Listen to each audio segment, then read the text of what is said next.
The air in the courtroom was so still you could hear a pin drop.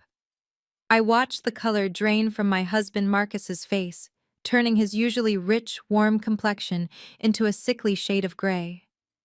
Next to him, his shark of a lawyer, Kyle dropped his expensive Mont Blanc pen. It clattered against the hardwood table, the only sound breaking the suffocating silence. They had spent the last 3 days painting me as a bitter, controlling workaholic who deserved to lose half the empire I built with my own blood and sweat. They thought they had cornered me. They thought they had won. But as I sat there smoothing the skirt of my black dress, I felt a calm satisfaction settle over me. They forgot one crucial detail. I am not just a wife. I am a CEO who built a logistics company from a garage into a multi-million-dollar operation. I know how to track things, and I knew exactly where all the bodies were buried. When my lawyer stood up and announced we had one final witness, Marcus's eyes met mine. For the first time in 10 years, he looked terrified. He should be, because the person walking through those double doors was about to burn his entire world to the ground. My name is Nia, and at 36 years old, I never thought I would be sitting in a courtroom, destroying the man I vowed to love forever. But here we are. Before I tell you who walked through those doors and made my arrogant brother-in-law nearly faint, let me know where you are watching from in the comments below. And if you have ever had a partner who mistook your kindness for weakness, hit that like and subscribe button. You are going to want to hear how I turned the tables. To understand why that moment in court was so sweet, you have to understand the lie I was living. From the outside, my life in Atlanta looked perfect. I lived in a penthouse in Buckhead, with floor-to-ceiling windows overlooking the city I conquered. I had the closet full of designer clothes, the luxury cars, and the handsome, charming husband who everyone adored. Marcus was the perfect +1. He was charismatic, well-dressed, and always knew the right thing to say at galas and charity events. He played the role of the supportive partner beautifully. While I was pulling 18-hour days negotiating shipping contracts and managing supply chains, Marcus was supposedly managing his serial entrepreneurial ventures. I funded them, of course. I paid for the LLC formations, the office spaces, the branding packages. I told myself it was an investment in our future. I told myself that a marriage is a partnership, and since I was the high earner, it was my job to lift him up. I was blind to the fact that I wasn't lifting him up. I was just carrying him. But the real poison in our marriage wasn't just Marcus's lack of ambition. It was the company he kept. Specifically, his brother-in-law Kyle. Kyle was married to Marcus's older sister, and he was a high-powered corporate lawyer who came from old money. He was the type of man who smiled with his mouth, but never with his eyes. Every Sunday dinner without fail, Kyle would find a way to undermine me. He would swirl his Scotch look at Marcus and say things like, "Wow, Marcus, it is so progressive of you to let Nia handle the big bills. I could never let my wife wear the pants like that, but hey, it works for you guys." He would say it with a laugh, clapping Marcus on the back, but the insult was razor sharp. He loved to make Marcus feel small so that he could feel big. And instead of defending me, Marcus would just laugh nervously and shrink into his seat. It made me furious, but I kept my mouth shut to keep the peace. I didn't want to be the angry black woman at the dinner table. I didn't want to give Kyle the satisfaction of knowing he got under my skin. The cracks didn't start with a lipstick stain on a collar or a late-night text message. They started with a PDF file. It was a Tuesday night 3 months ago. I was sitting in my home office, the only light coming from my dual monitors. I was reviewing the quarterly personal finance reports. I handle the money because, frankly, Marcus is terrible with details. I was scrolling through the transaction history for our joint investment account, a fund we had set up strictly for real estate acquisitions. That is when I saw it. A withdrawal for $50,000. The date was 3 weeks prior. The description simply read, "Family Charity Fund." I frowned, adjusting my glasses. We didn't have a family charity fund. We gave to established organizations, and every donation was run through my accountant for tax purposes. This was a direct wire transfer. My heart started to beat a little faster, a cold rhythm against my ribs. I pulled up the transfer details.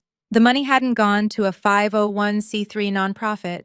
It had gone to a private LLC I had never heard of. I stood up and walked out to the living room. Marcus was sprawled on the Italian leather sofa, watching a basketball game, a beer in his hand. He looked so relaxed, so unbothered. The sight of him made my stomach turn. "Marcus," I said, my voice steady. He didn't even look away from the screen. "Yeah, babe. I need you to explain a transaction I found in the joint account. $50,000 wired to something called the Zenith Group." That got his attention. He paused the game, setting the remote down slowly. He turned to face me, and I saw a flicker of something in his eyes. Was it panic? Or was it annoyance? He cleared his throat and flashed that charming smile that used to make my knees weak. Now it just looked practiced. "Oh, that," he said, waving his hand dismissively. "That is just an investment thing. My boy Darren, you know Darren from college, he is starting this youth mentorship program. Zenith Group is the holding company. I wanted to get in on the ground floor as a founding donor. It is a good look for us, Nia." "Philanthropy." I crossed my arms. $50,000, Marcus. Without discussing it with me. "That account is for real estate. We agreed we don't touch it without consulting each other." He stood up, his demeanor shifting from casual to defensive in a heartbeat. "Here we go." He sighed, rolling his eyes. "I knew you would do this. This is exactly why I didn't tell you." "Excuse me?" I asked, stepping closer. "You didn't tell me because you knew I would be mad that you took 50 grand for a friend's project without doing any due diligence. I didn't tell you because you act like you are my boss, not my wife." Marcus raised his voice, stepping into my personal space. "It is always about your money, your approval, your control. I am a grown man, Nia. I saw an opportunity to do something good to build a legacy and I took it. Why can't you just trust me? Why do you always have to audit me, like I am one of your employees?" He was gaslighting me. I knew it. I could feel it. He was turning his financial irresponsibility into a referendum on my personality. He was making me the villain for asking where our money went. This was Kyle's influence speaking. I could hear Kyle's voice in Marcus's words. "She treats you like an employee, Marcus. She doesn't respect you." I took a deep breath. I wanted to scream. I wanted to throw the iPad at him. But I didn't. I am a strategist. In logistics, if you react emotionally, you lose cargo. If you react logically, you solve the problem. "I am not your boss, Marcus," I said, lowering my voice to a dangerous whisper. "But I am the one who puts the money in that account. If you want to play philanthropist, fine. But bring me the prospectus. Bring me the business plan for this Zenith Group. If it is legitimate, I will apologize." Marcus scoffed, grabbing his beer. "You are unbelievable. You suck the joy out of everything. Fine, I will get you the paperwork tomorrow. But don't expect me to sleep in here tonight. I need some space." He stormed off to the guest bedroom, slamming the door loud enough to rattle the art on the walls. I stood alone in the living room, surrounded by luxury, feeling completely empty. I knew he wouldn't bring me the paperwork. I knew there was no business plan. But I let him go. I let him think he had won the argument by playing the victim. I went back to my office and sat down. My hands were trembling, not from fear but from rage. I didn't go to sleep. Instead, I opened a new browser window. I typed in Zenith Group LLC. The search results were sparse. It was registered in Georgia just 2 weeks ago. The registered agent wasn't his friend Darren. It was a generic legal service meant to hide the owner's identity. But I didn't stop there. I pulled up the bank records again. I looked at the routing number for where the money went. It was a local bank, a small credit union in Buckhead. I sat back in my chair, the glow of the screen illuminating my face. Marcus thought I was just a nagging wife. He thought I would let this go to avoid a fight, just like I let his failed t-shirt line go, just like I let his bad crypto investments go. But $50,000 was different. That was a down payment on a house. That was a betrayal. And the way he looked at me with such resentment, such entitlement, it woke something up inside me. The next morning, Marcus acted like nothing had happened. He breezed through the kitchen, grabbed a coffee, and pecked me on the cheek. "I will get those papers from Darren later," he said casually. "I have a meeting with Kyle this morning about some potential contracts. Don't wait up for dinner." I watched him leave. As soon as the elevator doors closed, I picked up my phone. I didn't call Darren. I didn't call his mother. I called a number I had saved years ago but never used. It was for a private investigator named David, a specialist in forensic accounting and digital surveillance. "I need you to find out who owns Zenith Group," I said as soon as he answered.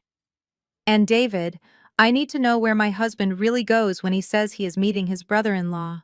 That phone call was the beginning of the end. I thought I was just looking for a financial lie. I thought he was just wasting money again. I had no idea that I was pulling a thread that would unravel a tapestry of deceit so dark, so twisted, that it would involve fraudulent land deals, hidden families, and a crime that would send ripples through the entire legal community of Atlanta. Marcus thought he was playing checkers. He didn't realize he was sitting across the board from a grandmaster. And I was about to make my first move. The digital file from David landed in my inbox 48 hours later. I remember the moment clearly because I was standing in my kitchen brewing chamomile tea, trying to calm the persistent knot of anxiety in my stomach. The subject line was blank, just as I had requested. My hands did not shake this time. I walked over to the marble island, opened my laptop, and clicked the attachment. What I saw made the blood freeze in my veins. The Zenith Group was not a charity. It was not a mentorship program for underprivileged youth. It was a shell company used to process a single high-value transaction at a luxury automotive dealership in Buckhead. David had included photographs. High-resolution, undeniable photographs taken with a telephoto lens. There was Marcus, my husband, standing in the dealership lot. He was not wearing his business suits. He was wearing jeans and a fitted t-shirt, looking younger and more carefree than I had seen him in years. And he was not alone. Leaning against him with a hand casually draped over his shoulder was a woman. She was young, barely in her mid-20s, with skin the color of honey and long, expensive weaves cascading down her back. I recognized her immediately, not from our social circle, but from the type of Instagram explore pages that promote fast fashion and waist trainers. Her name was Chantel. I scrolled down to the next photo. It showed Marcus handing over a set of keys. Behind them sat a Porsche Macan, custom wrapped in a shimmering, iridescent rose gold. The license plate frame read Queen. I felt a wave of nausea so strong I had to grip the counter. $50,000. That was the down payment. The monthly lease payments were being funneled through another account I hadn't even found yet. He used our money I earned negotiating freight contracts in freezing warehouses to buy a toy for a woman who looked like she had never worked a day in her life. David had done more than just take pictures. He had scraped her social media. There were screenshots of her stories from that same day. A video of her sitting in the driver's seat revving the engine with the caption, "Thank you, Daddy, for the new whip, upgrade season." She had tagged Marcus's private handle hidden in the corner of the screen where only close friends would look.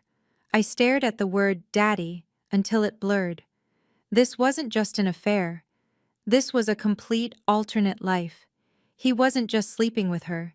He was investing in her, building her up, validating her in ways he had stopped doing for me years ago. That night, Marcus came home late. The clock on the wall read 1 in the morning. I was sitting in the living room, the lights dimmed, waiting. I hadn't confronted him yet. I needed to see him. I needed to smell the betrayal on him. When he walked in, the scent hit me before he even spoke. It wasn't his usual woody cologne. It was something floral, sweet, and cheap, mixed with the distinct smell of hookah smoke. He startled when he saw me. "You are still up?" he asked, loosening his tie. His voice was rough, defensive. "Why are you sitting in the dark like a creep?" "Nia, I just wanted to talk, Marcus," I said, keeping my voice dangerously low. "You have been distant lately." I feel like we are living in two different worlds. He let out a loud, exaggerated groan and threw his keys onto the console table. Oh my God, here we go again. Can I just come home and relax without you starting an interrogation? This is exactly why I stay out late, Nia. Because this house isn't a home anymore. It is a courtroom, and you are always the judge. He walked past me to the kitchen, opening the fridge and grabbing a bottle of water. I followed him. I am not judging you, I said. I am your wife. I am trying to connect with you. When was the last time we actually had a conversation that wasn't about schedules or bills? He slammed the fridge door shut. Maybe if you were interesting enough to talk to, we would have conversations. But look at you, Nia. You are obsessed. All you talk about is logistics, supply chains, profit margins. You have become boring. You are old before your time. You dress like a librarian, you act like a grandmother, and honestly, you are suffocating me. A man needs vibrancy. A man needs energy. You are just cold. The words were like slaps to the face. Boring, old, cold. He was projecting. He was describing me this way to justify Chantel. In his mind, her youth and her recklessness made her vibrant, while my stability and success made me boring. He was gaslighting me, rewriting the history of our marriage to make himself the victim of a passionless union, giving himself permission to seek comfort elsewhere. I looked at him, really looked at him. I saw the slight gray in his beard that he died to hide. I saw the softness around his middle that he tried to hide with tailored jackets. He was a middle-aged man having a crisis, and instead of buying a sports car for himself, he bought one for a child to feel young again. I am going to bed, he spat out, brushing past me. Don't wake me up in the morning. I have a headache. I watched him walk away, leaving the scent of another woman lingering in my kitchen. I didn't cry. The tears I had felt earlier were gone, replaced by a cold, hard resolve. He called me cold. He had no idea how cold I could get. 2 days later, the doorbell rang on a Sunday afternoon. Marcus was out golfing. Another lie, as David had confirmed he was currently at a brunch spot in Midtown with Chantel. I opened the door to see Kyle standing there. He was wearing a navy blue suit on a Sunday, his hair slicked back, holding a leather briefcase. He didn't have a bottle of wine or a smile. He had the face of an executioner. "Hello, Nia," he said, stepping inside without waiting for an invitation. "Is Marcus here?" "You know he isn't, Kyle," I said, crossing my arms. "You are covering for him, aren't you?" Kyle chuckled, a dry, humorless sound. He walked into the living room and placed his briefcase on the coffee table, my coffee table imported from Italy that he treated like a desk. "I am not here as a brother-in-law today, Nia. I am here as Marcus's legal counsel." My stomach dropped, but I kept my face impassive. "Legal counsel." Kyle snapped the latches of the briefcase open. The sound echoed in the silent room like gunshots. He pulled out a thick stack of documents and slid them across the marble surface toward me. "Marcus is filing for divorce, Nia. He cites irreconcilable differences. He is unhappy. He feels neglected, emotionally abandoned, and frankly, he feels that you have created a hostile living environment." I picked up the papers. My hands were steady now. I flipped to the section on asset division. My eyes scanned the legal jargon until they landed on the numbers. I looked up at Kyle, incredulous. 50%, I asked, my voice flat. "He wants 50% of everything, including the logistics company. I started that company 2 years before I even met him. It is premarital property." Kyle sat down on the sofa, crossing his legs comfortably. He looked at me with a pitying expression that made my skin crawl. "Technically, yes. But in the state of Georgia, equitable division considers the contributions of both spouses. Marcus has been your emotional rock for 10 years. He advised you. He supported you during late nights. He sacrificed his own entrepreneurial dreams to manage the household so you could build your empire. That company exists because Marcus allowed it to exist. Therefore, he is entitled to half of its current valuation. And of course, the penthouse. He needs a place to live that reflects the lifestyle he is accustomed to." I wanted to laugh. I wanted to scream, Marcus, who couldn't even remember to pay the electric bill, was claiming he built my company.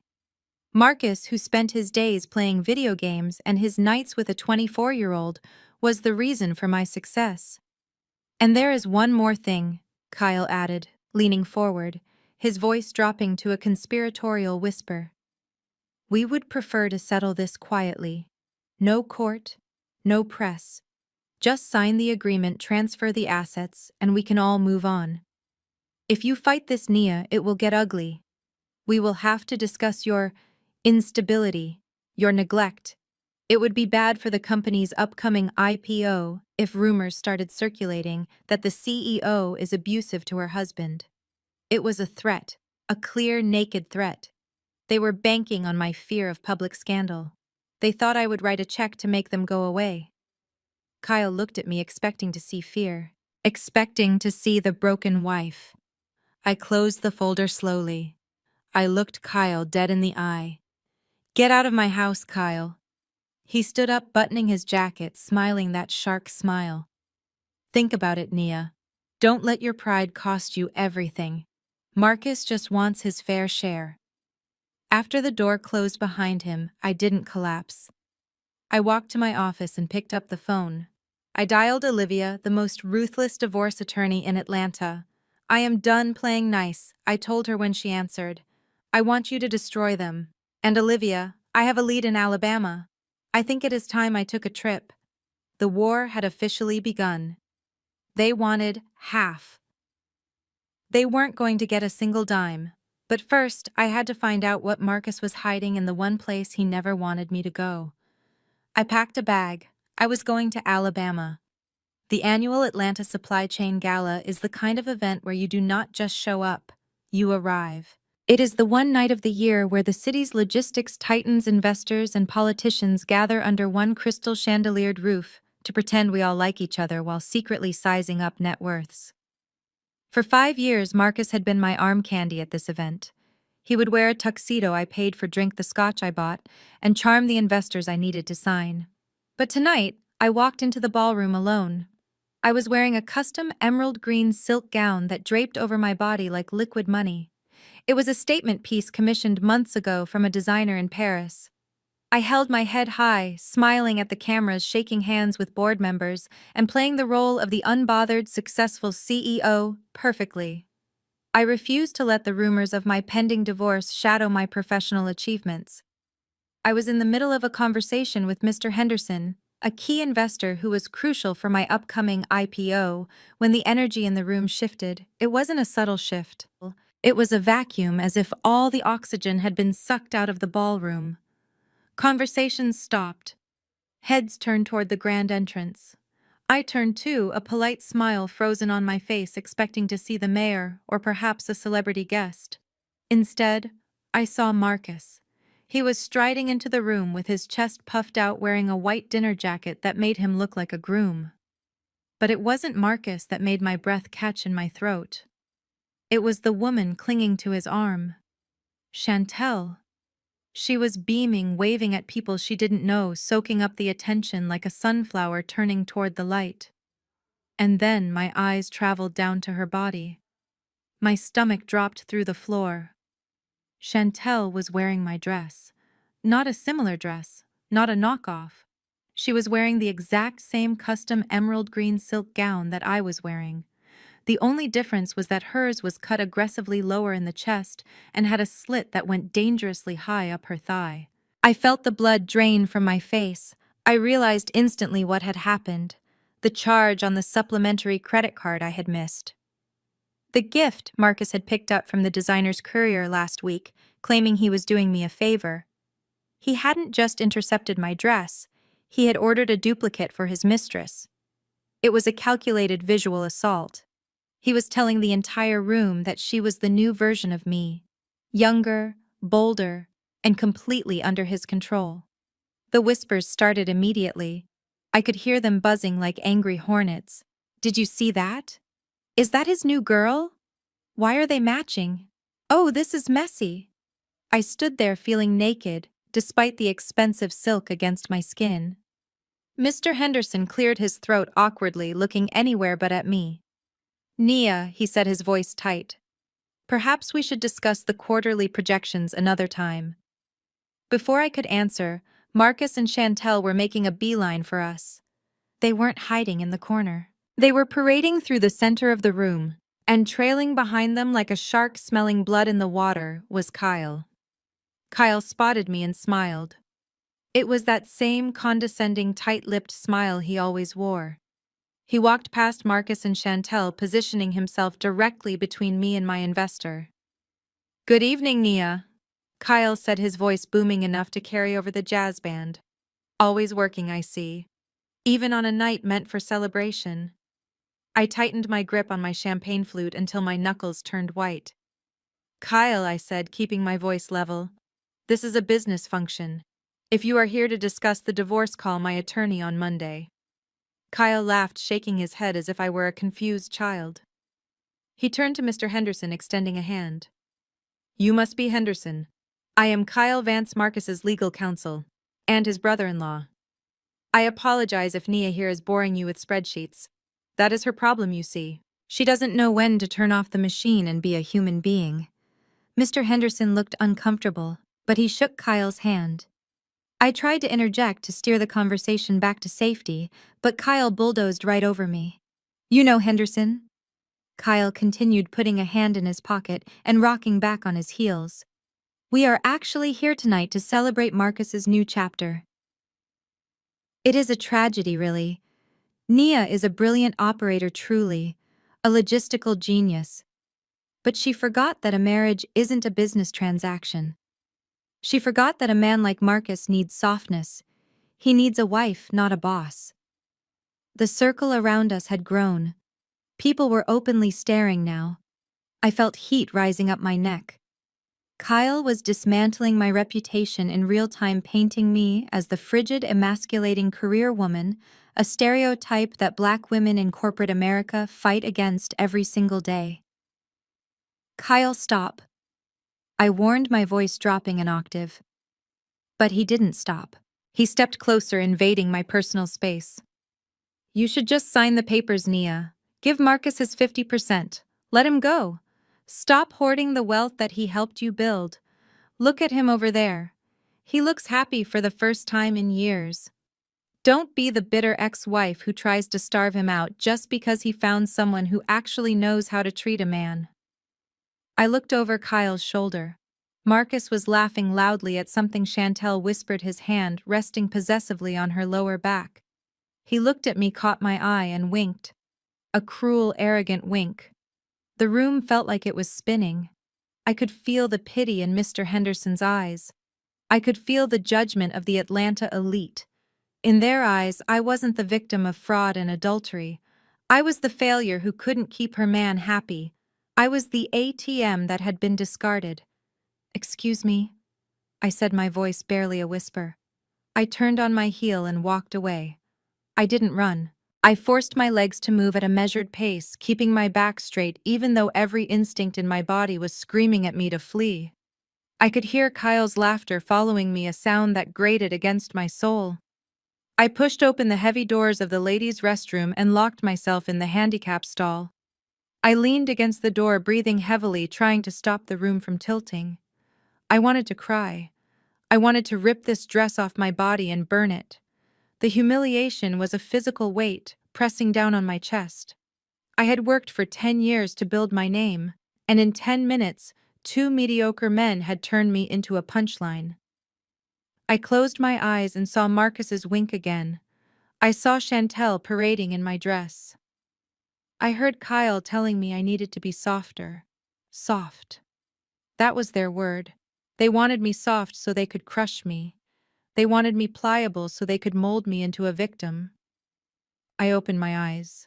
I walked out of the stall and stood in front of the ornate gold-framed mirror. I looked at myself. I didn't see a broken woman. I saw the woman who had negotiated contracts with shipping magnates in China who refused to shake her hand.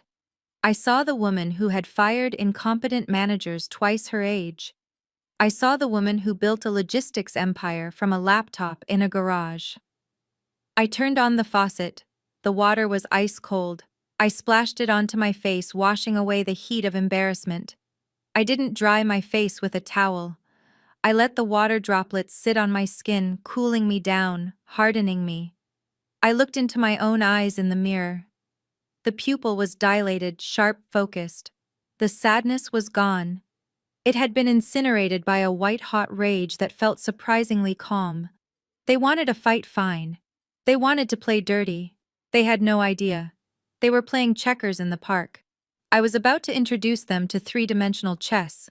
Kyle thought he was the predator because he had a law degree and a loud voice. Marcus thought he was safe because he had my money and a new toy. They forgot who they were dealing with. You don't build an empire by being soft. You build it by being ruthless when necessary. I took a tube of dark red lipstick from my clutch. I applied it slowly, watching my reflection transform. I wasn't just Nia anymore. I was the storm that was coming for them. Let them have their laugh tonight, I whispered to my reflection. Let them think they have broken the lioness. They are about to find out that the lioness doesn't need to roar to kill. She just needs to wait for the right moment to bite. I snapped my clutch shut. The sound echoed in the empty bathroom like a gavel striking a desk. I turned toward the door. I wasn't going back out there to beg for respect. I was going back out there to say goodbye. Because the next time they saw me, I wouldn't be the wife or the victim. I would be the executioner. And as for the king of the jungle, please. Everyone knows it is the queen who does the hunting. The office of Olivia St. James was not designed for comfort. It was designed for intimidation. Located on the 45th floor of the Sovereign Building, it was all chrome glass and sharp angles. Olivia herself was a force of nature. A dark-skinned woman with silver braids pulled back into an elegant bun, she was known in Atlanta legal circles as the guillotine. She didn't just win divorce cases, she amputated the opposition. I sat across from her, the remnants of my humiliated rage still burning in my chest. I told her everything. The Zenith Group, the Porsche, the scene at the gala, the threat from Kyle. Olivia listened without blinking, her pen tapping rhythmically against a yellow legal pad. When I finished, she didn't offer me a tissue. She offered me a strategy. Nia, she said, her voice like gravel and honey. You are a CEO. You are used to being the alpha. You are used to controlling the room. That is your instinct. And that is exactly what will lose you this case. I frowned. You want me to roll over? No, she corrected. I want you to play dead. Men like Marcus and Kyle are fueled by ego. Right now they feel powerful because they humiliated you publicly. They are expecting you to fight back with anger. They are expecting the angry black woman trope so they can paint you as unstable to the judge. If you fight now, they will hide their assets deeper. They will lock down their trails. She leaned forward. We need time, Nia. We need to find out where the rest of the money went. We need to find out what leverage Kyle really has. So you are going to give them exactly what they want. You are going to be the broken, desperate wife who can't function without her man. You are going to apply the gray rock method, but with a twist.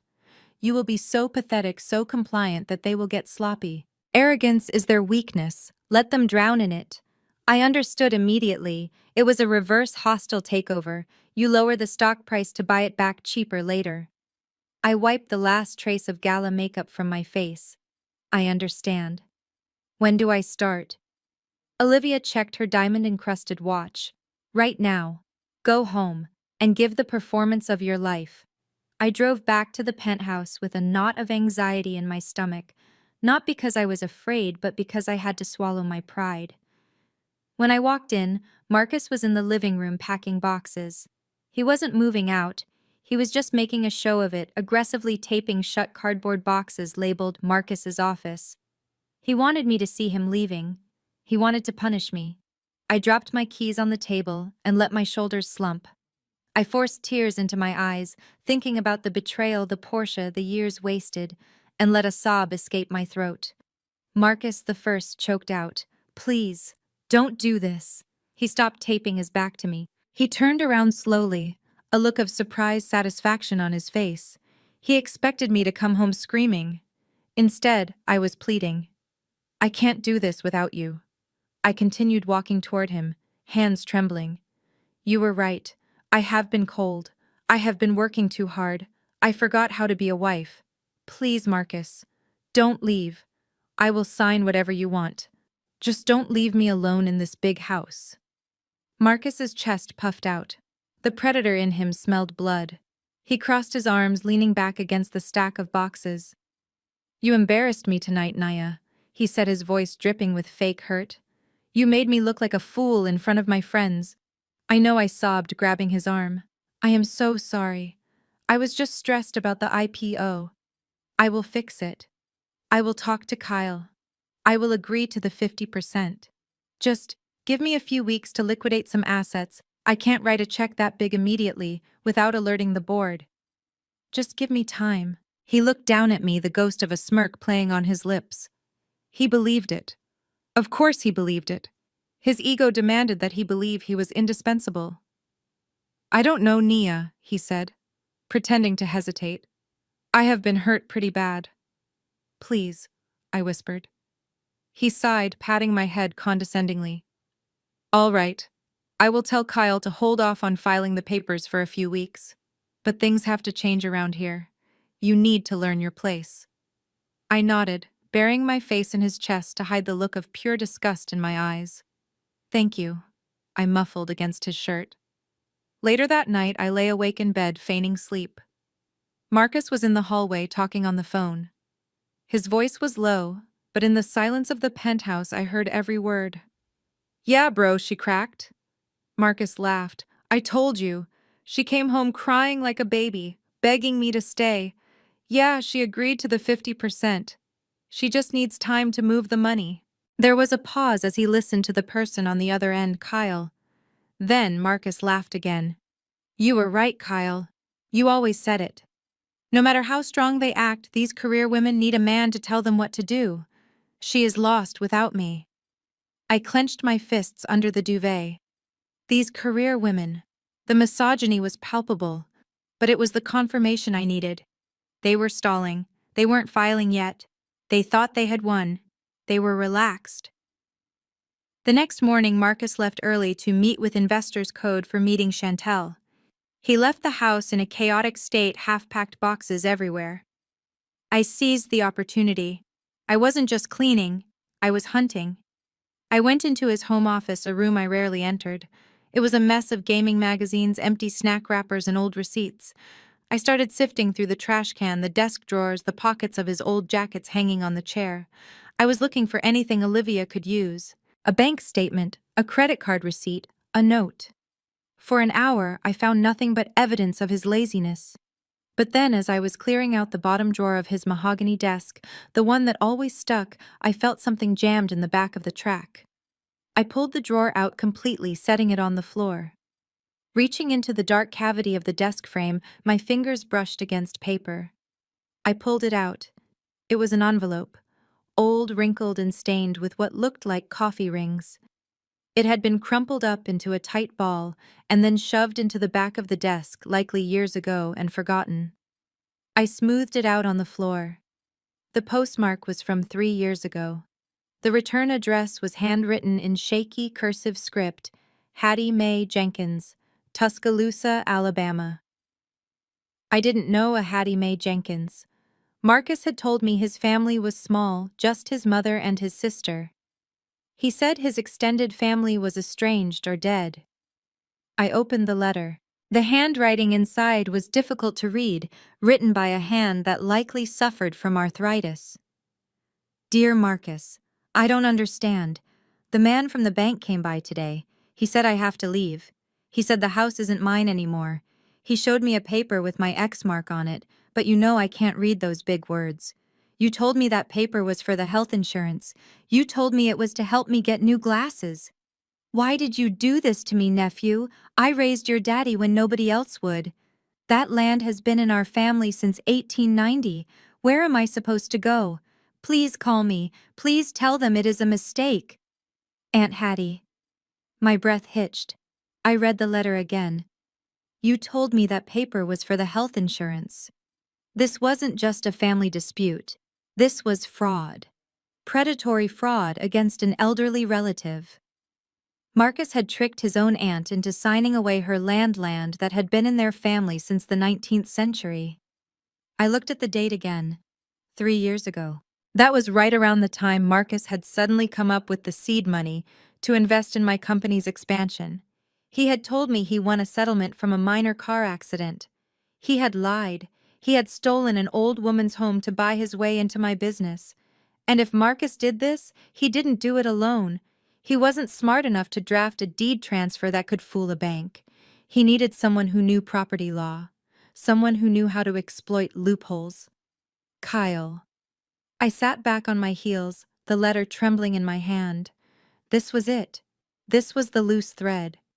They thought they were untouchable because they were fighting me in Atlanta corporate court. They didn't know I was about to drag the fight down to the dirt roads of Alabama. I took a picture of the letter and sent it to Olivia with a 2-word caption, "Found it." Then I stood up, folded the letter carefully, and put it in my pocket. I looked around the messy office. Marcus thought this room was his sanctuary. He didn't realize he had just handed me the weapon that would end him. I wasn't crying anymore. I walked to the window and looked out at the skyline. "Pack your bags, Nia," I whispered to myself. "We are going to Tuscaloosa." I told Marcus I had a supply chain emergency in Savannah that required my immediate attention. It was the kind of lie he never questioned because it involved actual work, something he was allergic to. He barely looked up from his phone as I packed my bag, simply muttering that he would have the house to himself to focus on his mental health. I knew that meant he would have Chantel over before my car was even out of the driveway. I didn't care. I wasn't driving to Savannah. I was driving to the airport to catch a regional flight to Birmingham, and then renting a car to drive deep into the heart of Tuscaloosa County, Alabama. The transition was jarring.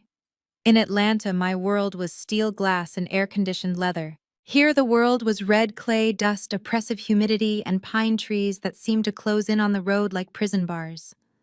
As I drove the rented Ford sedan down a winding gravel road, my GPS signal flickered and died. I was miles away from the country clubs and rooftop bars Marcus loved so much. I was in the deep South, where wealth wasn't flashed on Instagram and poverty was generational. I finally found the mailbox, a rusted metal cylinder barely clinging to a rotting wooden post. The number 402 was painted on it in uneven white strokes. I turned into the driveway, my tires crunching loudly on the gravel. The house at the end of the path made my heart ache. It was a wooden shack that looked like a strong wind would blow it over. The porch sagged dangerously to the left, the screen door was torn, and the yard was a graveyard of rusted car parts and overgrown kudzu. This was where Marcus's family lived. This was the roots he claimed to be so proud of, yet clearly hadn't sent a dime to support in years. I parked the car and stepped out. The heat was heavy, sticking my silk blouse to my skin instantly. I walked up to the porch steps, avoiding a loose board. Before I could even knock, the screen door flew open. "Get off my property!" a voice boomed. Standing in the doorway was an elderly woman who looked like she was carved from mahogany and iron. She was small, but her presence was massive. She wore a faded floral house dress and held a heavy broom like a weapon. Her eyes were clouded with age, but they were narrowed in suspicion. I said, I don't have any more money for you vultures. If you are with the bank, you tell them I am not leaving until the sheriff drags me out." I raised my hands in a gesture of surrender, stepping back down to the dirt. "Mrs. Jenkins, Mrs. Hattie, May Jenkins." She gripped the broom tighter. "Who is asking? You look like one of them city lawyers." "I told that man last week I signed the papers under duress." "I am not a lawyer, Ms. Jenkins," I said, keeping my voice calm and steady. "My name is Nia. I am Marcus's wife." The woman froze. The name hung in the humid air between us. She squinted at me, looking me up and down, taking in my expensive shoes, my watch, my hair. Then she let out a bitter, dry laugh that sounded like dry leaves crunching. "His wife," she scoffed. "So he finally sent the Queen Sheba down here to finish the job. What is the matter?" Did the check bounce? Or did he send you to see if I died yet, so he can sell the timber off the back lot? He didn't send me, I said, reaching into my purse. Hattie tensed, ready to swing the broom, but I slowly pulled out the crumpled letter I had found in Marcus's desk. I found this. He threw it away, but I read it. And I want to know the truth. Hattie stared at the letter in my hand. Her shoulders dropped an inch. The anger in her face cracked, revealing a deep, exhausted sorrow. She lowered the broom. He threw it away, she whispered. He hid it, I corrected. I am not here to take anything from you, Ms. Hattie. I think he stole from me too. She looked at me for a long moment, judging my soul. Finally, she pushed the screen door open with her foot. You better come in out of the heat. The mosquitoes will eat you alive out there. The inside of the house was stiflingly hot. A single box fan rattled in the window, pushing warm air around the room. The furniture was old but clean, covered in plastic runners. Pictures of black and white ancestors lined the mantelpiece. I sat on the edge of a floral sofa, feeling like an intruder in my designer clothes. Hattie poured me a glass of sweet tea from a plastic pitcher. She sat in a rocking chair opposite me, her hands folded in her lap. Those hands were gnarled with arthritis and decades of hard labor. You want to know about the land, she stated flatly. I nodded. The letter mentioned a health insurance paper. Hattie looked out the window, her jaw tightening. That boy. I raised him like he was my own, when his mama, my sister Gloria, was too busy chasing men to feed him. I put shoes on his feet. I made sure he finished school. 3 years ago, he came down here in a big, shiny car. He brought a man with him, a white man in a suit. Kyle, I whispered. That was his name. Hattie nodded. Mr. Vance. They told me the county was changing the zoning laws. They said because I didn't have health insurance, the state could take my house if I got sick. Marcus held my hand. He looked me in the eye and cried tears. He said, Auntie, I made it big in Atlanta. I want to protect you. Sign this paper and it puts you on my private corporate insurance policy. You will never have to worry about a doctor bill again. I felt sick, using her fear of illness against her. It was evil. I can't read legal words. Hattie continued, her voice trembling slightly. I trusted him. He is my blood, so I made my mark. They gave me $500 cash and said it was a signing bonus. 2 months later, the eviction notice came. It wasn't insurance papers. It was a deed transfer. I signed away the 40 acres behind this house. My granddaddy bought that land with money he made sharecropping. It has a lake. It has timber. I leaned forward. Do you know what they sold it for? Hattie shook her head. The bankman said a development company bought it. They are building a resort. I closed my eyes. I knew the numbers. I knew real estate. A 40-acre lakefront property in a developing zone. That was worth $2 million easily. Marcus didn't win a settlement. I said, mostly to myself. The timeline lined up perfectly. 3 years ago was right when we met. He had come to me with a flashy portfolio, claiming he had liquid capital to invest in my logistics startup. He bought his way into my life, into my bed, and into my company, using the money he got from selling his aunt's heritage for pennies. He sold it for $2 million, I told Hattie. The silence that followed was heavy. Hattie didn't scream. She didn't cry. She just rocked back and forth, a low hum escaping her throat. It was the sound of a heart breaking. He sold us, she whispered. He sold his ancestors for a car and a suit. I stood up and walked over to her. I knelt on the floor beside her rocking chair and took her rough hands in mine. Ms. Hattie, I promise you this. He is not going to get away with it. I have a lawyer in Atlanta who eats men like Kyle for breakfast. We are going to get your land back. Hattie looked at me, skepticism warring with hope in her eyes. How? They have the papers. They have the lawyers. We are just 2 women. I squeezed her hands. You are right. But they made a mistake. They forgot that you are still alive. And they forgot that I control the money now. But I need you to do something for me. I need you to come to Atlanta. Hattie pulled back. Oh no, I haven't left this county in 20 years. I don't belong in your world. You belong anywhere you want to be, I said fiercely. And there is something else. When I was looking through Marcus's things, I saw a picture in an old album, a wedding picture. Hattie went still. Her eyes widened in genuine fear. You saw it?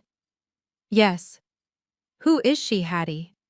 Who is the girl in the white dress, standing next to a teenage Marcus? Hattie closed her eyes, tears finally leaking out.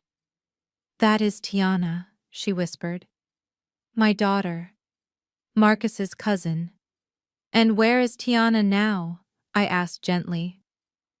Hattie pointed to a closed door at the back of the hallway. She is in there. She has the mind of a child, Nia. She doesn't understand the world. Marcus married her when they were 18 because the government gives extra disability checks to married couples. He took the checks for 2 years and then left. He never divorced her because he didn't want to pay the filing fee. My heart hammered against my ribs like a war drum. This was it. This was the nuclear bomb. He is still married to her, I asked, my voice trembling. Hattie nodded. Legally, yes. He just walked away and pretended she didn't exist, just like he pretended I didn't exist. I stood up, feeling a surge of adrenaline so strong I could have lifted the house off its foundation.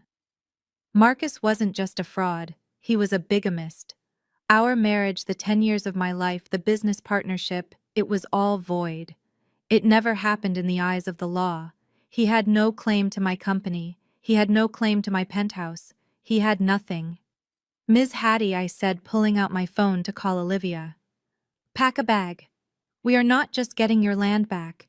We are going to put Marcus and Kyle in a place where they will never hurt anyone again. Hattie looked at the closed door of her daughter's room, then back at me. She stopped rocking.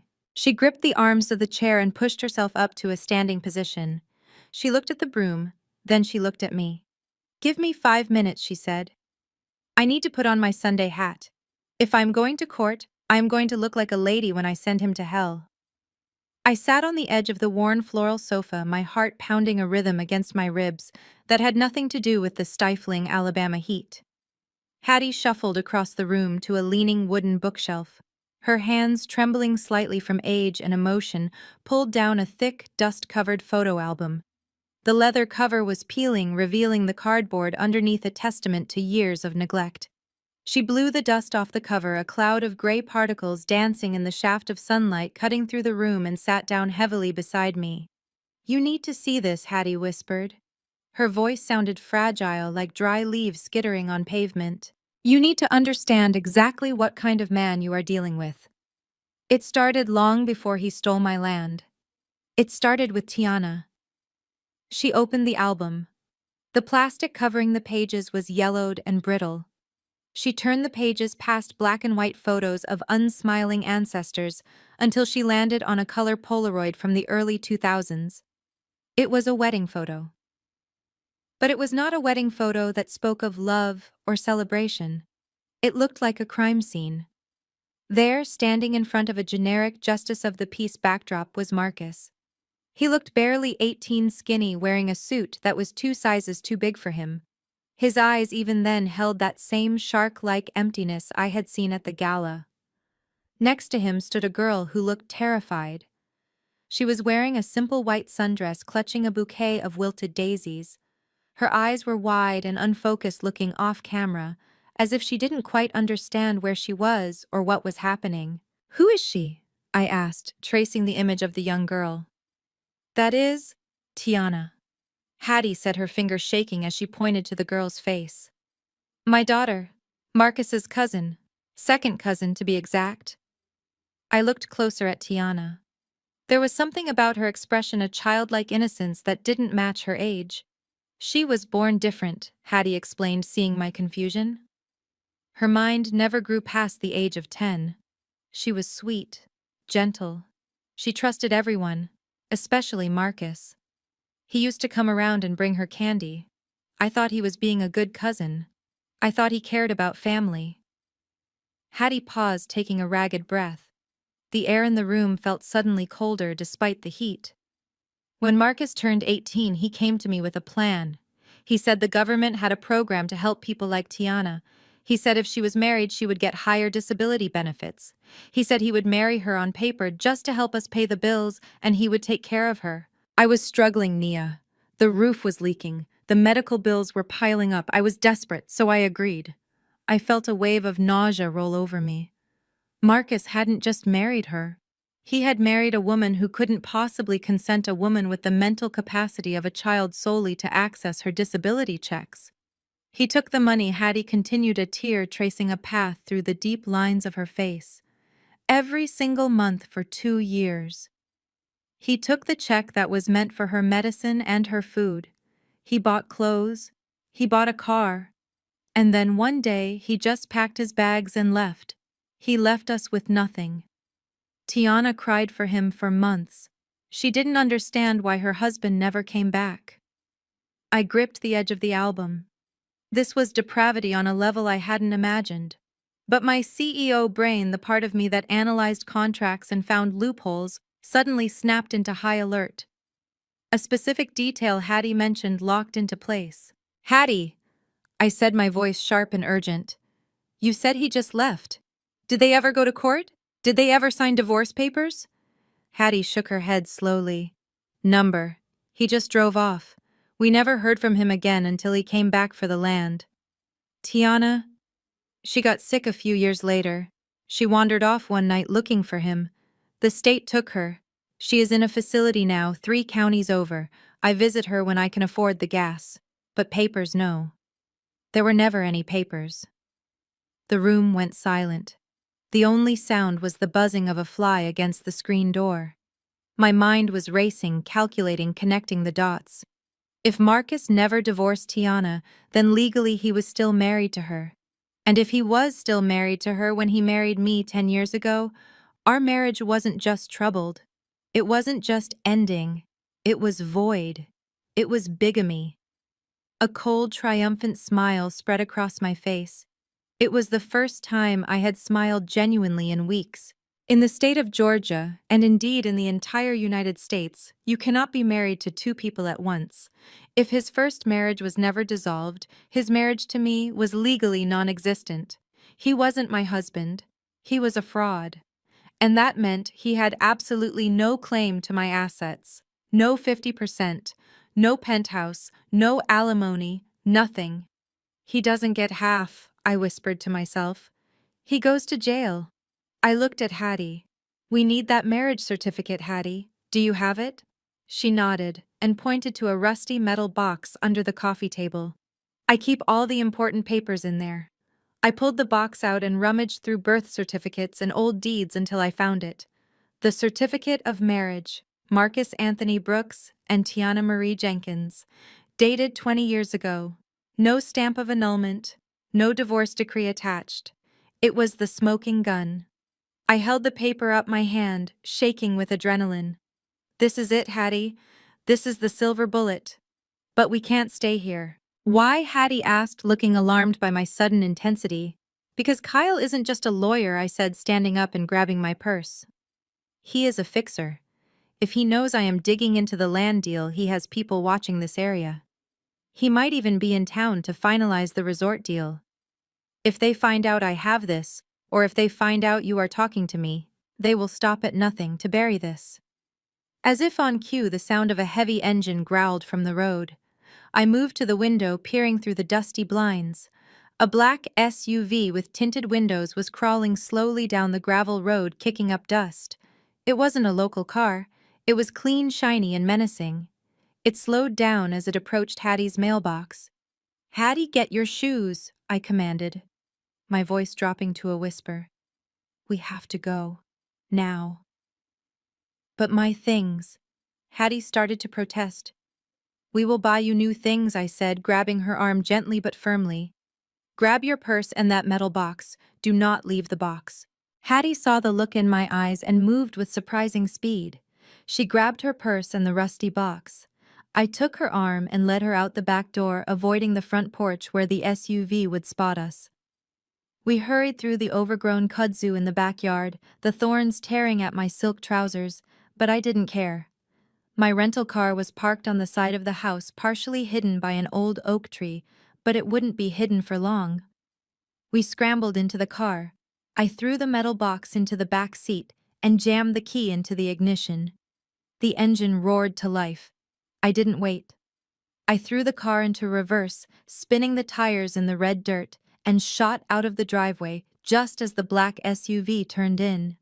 I saw the driver's door of the SUV open. A large man in a dark suit stepped out shouting something I couldn't hear. I didn't look back. I slammed on the gas, the rental car fishtailing on the loose gravel before finding traction. We sped down the narrow country road, dust billowing behind us like a smokescreen. I drove with white-knuckled intensity, my eyes darting between the rearview mirror and the winding road ahead. Hattie gripped the dashboard, her eyes closed in prayer. We didn't speak for 10 miles. I took every turn I could, zigzagging through back roads until I finally saw the sign for the interstate. Only when we merged onto the highway, surrounded by the safety of public traffic and speeding toward Atlanta, did I finally exhale. "We are safe," I said, reaching over to pat Hattie's trembling hand. "We are going to Atlanta. And Hattie, you are going to be the most important guest I have ever hosted." Hattie opened her eyes and looked at the metal box in the back seat. "He is going to pay, isn't he?" she asked softly. I looked at the road ahead, the skyline of Atlanta beginning to appear in the distance like a promise. "He is going to lose everything I vowed. He tried to take my future. He stole your past. But he forgot to check his own history." I dialed Olivia on the car's Bluetooth. "Olivia," I said as soon as she picked up, "get a safe house ready and draft a motion to dismiss the divorce proceedings." "Why?" Olivia asked, her voice sharp. "What did you find?" "I found his wife," I said. "And it isn't me." The following Sunday morning, the humidity in Atlanta was already thick enough to chew on. I pulled my car into the parking lot of New Hope Baptist Church, the engine purring softly. This was Gloria's territory. For 30 years, Marcus's mother had ruled the front pew of this sanctuary like a monarch on a throne. She wore hats that defied gravity and wielded scripture like a jagged knife. Today, I knew was her masterpiece performance. Word had gotten back to me that she was organizing a special prayer circle for her son, the poor victim of a cold, career-obsessed wife. She was rallying the community, turning the church ladies against me, ensuring that when we walked into court, the court of public opinion would already have found me guilty. I checked my reflection in the rearview mirror. I wasn't wearing my usual Sunday pastels. I was dressed in black. All black. A structured silk dress that looked less like church attire and more like mourning clothes for a funeral that hadn't happened yet. I put on dark sunglasses, even though the sun hadn't fully broken through the clouds. I wasn't coming here to pray. I was coming here to deliver a message. I stepped out of the car. The sound of the choir singing Amazing Grace floated through the open, stained glass windows. It was beautiful, but it felt hollow to me now. I walked up the concrete steps, my heels clicking a steady, ominous rhythm. The ushers at the door, 2 men who had known me for a decade, hesitated. They saw the look on my face. They saw the dark dress. They stepped aside without a word, opening the heavy oak doors for me. The air inside was cool and smelled of old hymnals and expensive perfume. The service hadn't started yet. People were still mingling in the vestibule and finding their seats. As I walked into the nave, the chatter began to die down. It started at the back and rippled forward, a wave of silence following in my wake. Heads turned, fans stopped waving, eyes widened. I didn't look left or right. I kept my eyes locked on the front row. There she was. Gloria. She was wearing a cream-colored suit with a matching hat that looked like an architectural marvel. She was holding court surrounded by a group of women who were nodding sympathetically, And standing right next to her, looking uncomfortable but smug, was Chantel. The audacity took my breath away for a second. Gloria had brought her son's mistress to church. She had brought the woman driving the Porsche bought with stolen money into the house of the Lord. Chantel was wearing the dress that was trying too hard to be modest, but the fit was too tight, and the neckline was fighting a losing battle. Gloria looked up and saw me. Her smile vanished. Her eyes narrowed into slits. She whispered something to the women around her, and they parted like the Red Sea, creating a path for her. She didn't wait for me to reach her. She marched down the aisle to intercept me, Chantel trailing behind her like a lost puppy. Gloria stopped 5 feet in front of me, blocking my path to the altar. The church was dead silent now. Even the organist had stopped playing. "You have some nerve showing your face here," Gloria hissed, her voice loud enough to carry to the balcony. "After what you have done to my son," I stood perfectly still, my hands clasped in front of me. "Good morning, Gloria." "Don't you good morning me," she snapped, stepping closer. "I am praying for you, Naya. I am praying that God softens that stone heart of yours.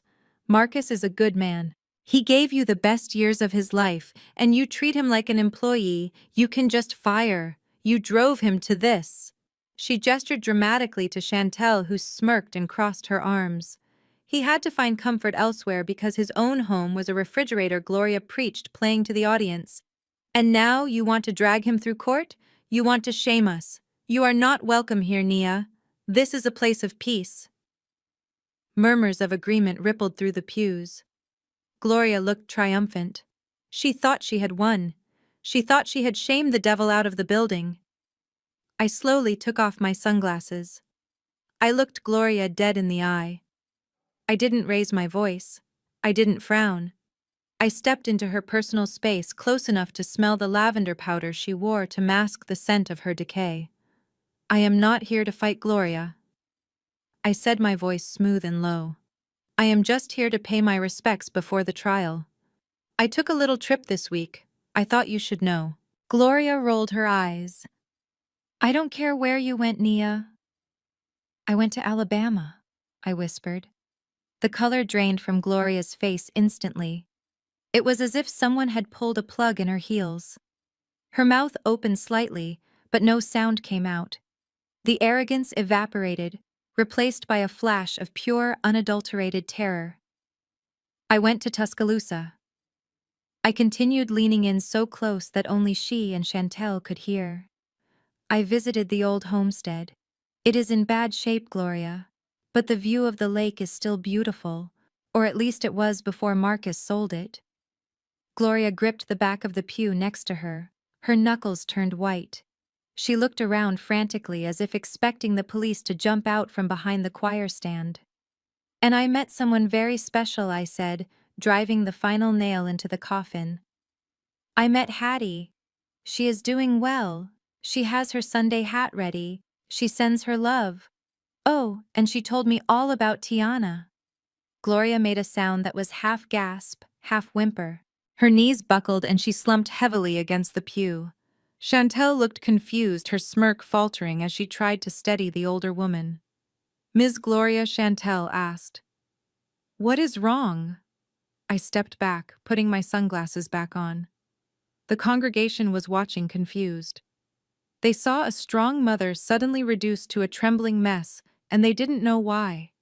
They just saw me standing there, calm, composed, and terrifying. "You might want to pray a little harder today, Gloria," I said, my voice returning to a normal volume. "You are going to need all the grace you can get." I turned around. I didn't run. I walked back up the aisle with the same steady rhythm. Click, click, click. Behind me, I heard the commotion of people rushing to help Gloria, asking if she needed water, asking if she was having a stroke. She wasn't having a stroke. She was having a reality check.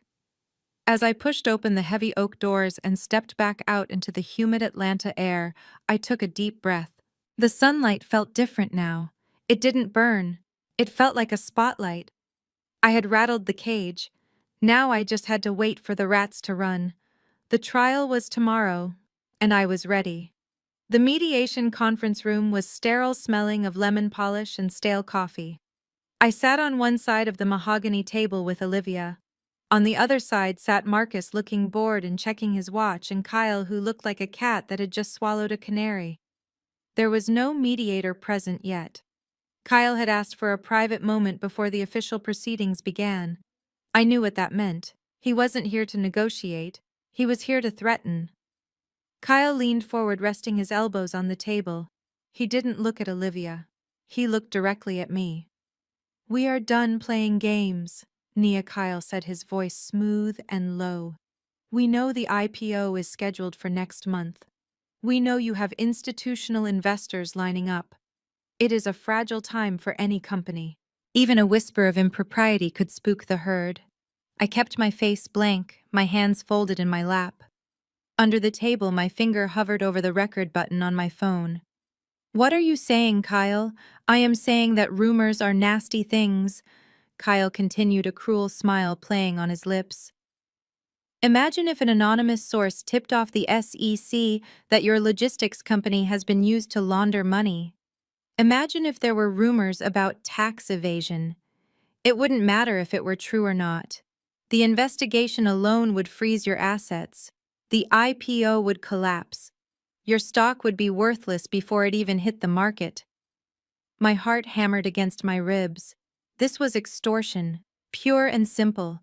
He was threatening to burn down the company I built from nothing just to squeeze a settlement out of me.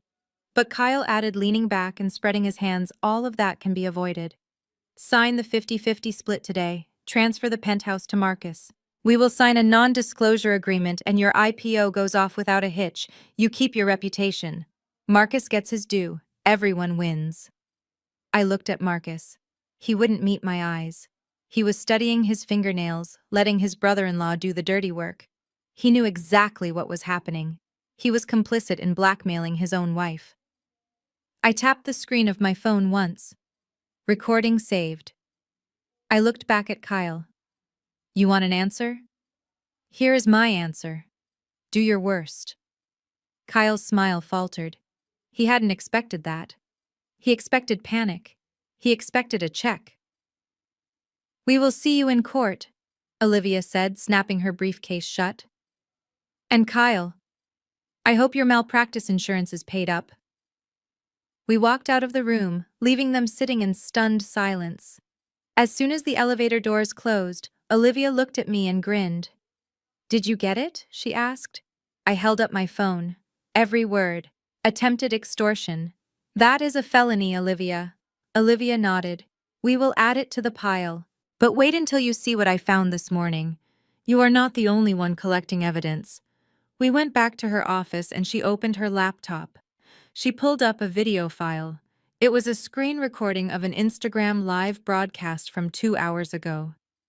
The username was Chantel_Queen B. I watched as Chantel's face filled the screen. She was sitting in the passenger seat of the Porsche, the pink wrap visible in the side mirror. She was holding a glass of champagne, giggling. "Hey guys," she chirped, waving at the camera. "Just wanted to give you a life update. Big things are coming. Huge things. My baby is finalizing his business deal today. We are about to be leveling up." She held up her left hand. On her ring finger sat a diamond the size of a grape. It was gaudy yellow-tinted and looked heavy. "Look at this rock Daddy got me," she squealed, twisting her hand to catch the light. "It is an engagement ring, but we are keeping it low-key until the ink is dry. I am about to be the new Madam Chairwoman of the logistics game. Stay tuned, haters." I stared at the screen. The sheer stupidity was breathtaking. Marcus was in a mediation room pleading poverty and demanding spousal support, claiming he had no assets. Meanwhile, his mistress was broadcasting a diamond ring worth at least $30,000 that he had bought with marital funds. Olivia paused the video on a shot of the ring. Dissipation of assets. Olivia said, her voice dripping with satisfaction. "He is spending joint funds on a paramour before the divorce is final. In Georgia, that is a direct violation of the standing financial restraining order. We can ask the judge to deduct the cost of the car, the ring, and every dinner he bought her from his share of the estate. But more importantly, she just admitted on camera that she expects to take over your role. Madam Chairwoman." It proves premeditation. They were planning to push you out. I felt a cold fury, but it was mixed with relief. They were sloppy. They were so drunk on their own perceived victory that they were handing us the ammunition to destroy them. Save it, I said. Save it all. That evening, I drove to the Ritz-Carlton downtown. I didn't go to the front desk. I went straight to the elevators and used a key card to access the executive suite on the top floor. This was the safe house. I knocked on door 1402. A large security guard named Tyrell opened the door. He nodded at me and stepped aside. Sitting in a plush armchair by the window looking out at the city lights was Hattie. She looked different. We had taken her shopping. She was wearing a navy blue dress suit with a string of pearls. Her hair had been styled and she wore a new pair of glasses that actually fit her face. But the biggest change was in her posture. The beaten-down woman from the shack was gone. In her place sat the matriarch of a family that had been wronged. "Nia," she said, smiling warmly when she saw me. "Hattie," I said, walking over and taking her hands. "How are you feeling? Are you ready for tomorrow?" Hattie looked at the window, then back at me. Her eyes were clear and sharp behind the new lenses. "The doctor said, 'My heart is strong,'" she said. "My blood pressure is up a little, but that is just anger. I am ready, Nia. I have spent 20 years being ashamed of what happened to Tiana. I spent 3 years being ashamed that I let him take my land. I am done being ashamed." I squeezed her hands. "You don't have to look at him if you don't want to. You just look at me or the judge." "No," Hattie said, her voice hardening. "I am going to look at him. I want him to see me. I want him to know that the old woman he threw away is the one who is going to bring him down." She reached into her pocket and pulled out the crumpled letter I had found. She smoothed it out on her lap. "He thought I was trash," she whispered. "He is going to learn that even trash can start a fire if you leave it in the sun too long." I nodded. The pieces were all in place. We had the bigamy evidence. We had the fraud evidence regarding the land. We had the blackmail recording. We had the video of Chantel spending my money. And we had Hattie. I ordered room service for us, steaks and red wine. We didn't talk about the trial anymore. We talked about her garden in Alabama. We talked about Tiana. We talked about the future. When I left the hotel that night, the city air felt electric. I drove home to the penthouse one last time. Marcus was there asleep on the sofa, snoring loudly. He looked peaceful. He had no idea that a meteor was hurtling toward his life. I walked past him, went into my bedroom and locked the door. I laid out my outfit for court the next day. A white suit, the color of purity, the color of a new beginning. Kyle had promised to ruin my reputation. He had promised to destroy my IPO. He had promised to take half of everything I built. Tomorrow, he was going to learn a very expensive lesson about the difference between a wife and a boss. The pre-trial posturing was over, the trap was set, and they had walked right into it, laughing all the way. The bailiff called the court to order and the heavy wooden doors closed, sealing us inside a room that smelled of furniture polish and old decisions. I sat at the plaintiff's table next to Olivia. I wore my white suit, a sharp contrast to the dark mahogany of the courtroom. Across the aisle, Marcus sat hunched over, wearing a gray suit that looked slightly too big for him. It was a calculated wardrobe choice. He wanted to look smaller. He wanted to look like the victim of a domineering wife. Next to him, Kyle was arranging his papers with the precision of a surgeon preparing to amputate a limb. He didn't look at me. He looked at the judge, a stern-faced woman named Judge Patterson, with an expression of respectful confidence. Kyle stood up for his opening statement. He didn't walk to the podium. He strolled. He owned the floor. He buttoned his jacket and looked at the judge over the top of his glasses. "Your Honor." Kyle began, his voice rich and baritone, filling the room. "We are here today to discuss the dissolution of a marriage. But more importantly, we are here to correct a narrative. The plaintiff, Ms. Nia Brooks, would have this court believe that she is a self-made woman. She would have you believe that she built a logistics empire in a vacuum completely alone. But that is a legal and moral fiction." He paused, walking over to place a hand on Marcus's shoulder. Marcus looked down at his hands, playing the part perfectly. Mr. Marcus Brooks is the forgotten man in this equation, Kyle continued. While his wife was traveling the globe securing contracts and chasing glory, who was maintaining the home front, who was managing the domestic infrastructure that allowed Ms. Brooks to thrive? It was Marcus. He sacrificed his own burgeoning career as a tech entrepreneur to ensure his wife had the emotional and logistical support she needed.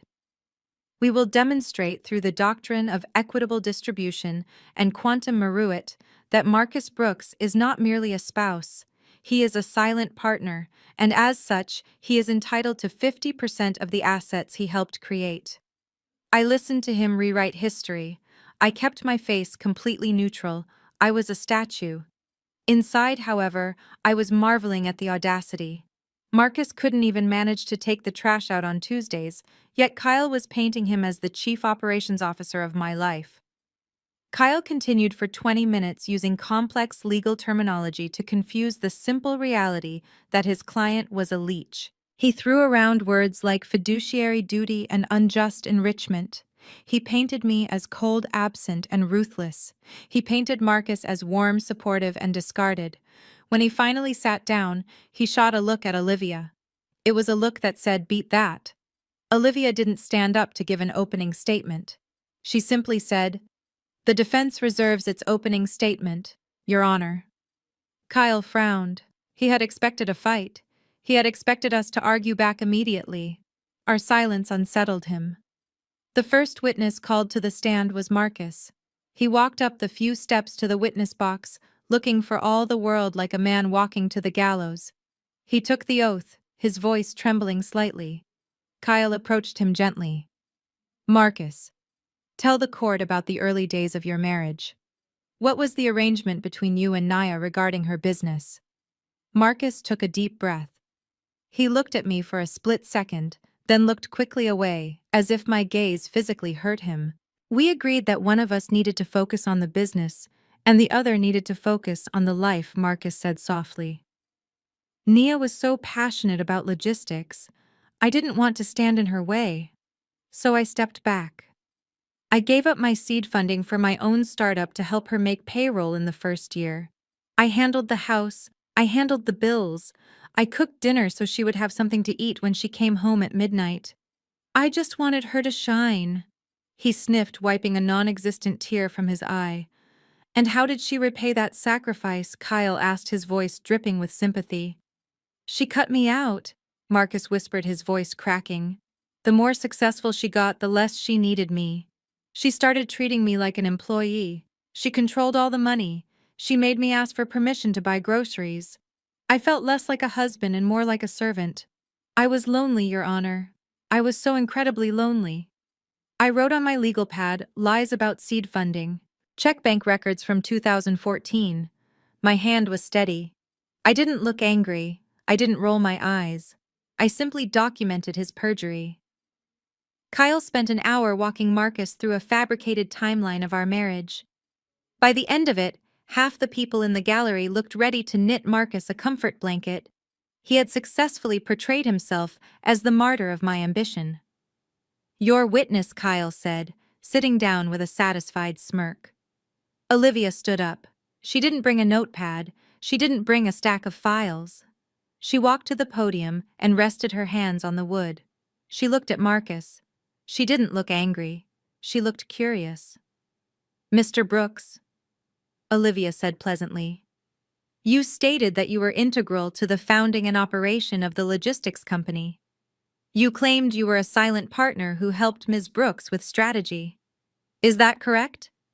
Marcus sat up straighter. He felt safe. This was a narrative he had rehearsed. "Yes, that is correct. That is, we discussed business strategy every night at the dinner table. I gave her advice on all major decisions." Olivia nodded slowly. "That is very impressive. The logistics industry is quite complex. Since you were such a key advisor, I assume you are familiar with the core terminology of the business you helped build?" Marcus hesitated. Kyle shifted in his seat.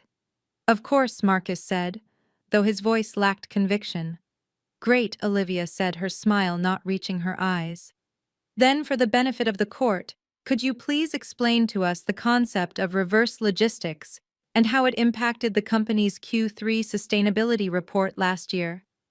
The room went silent. Marcus blinked. He looked at Kyle.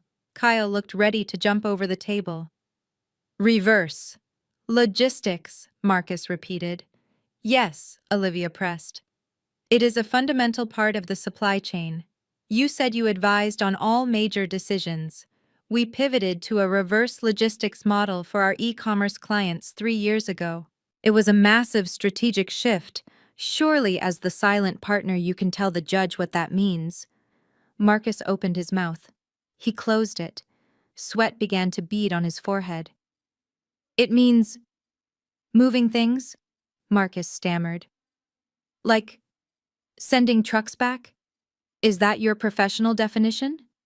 Olivia asked, her voice sharpening like a blade.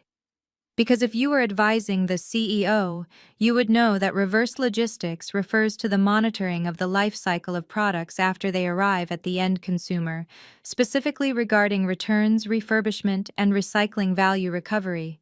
It is the single most profitable sector of the company right now. Marcus looked panic-stricken. I handled the big picture. I didn't get into the weeds of the technical stuff. Olivia didn't let up.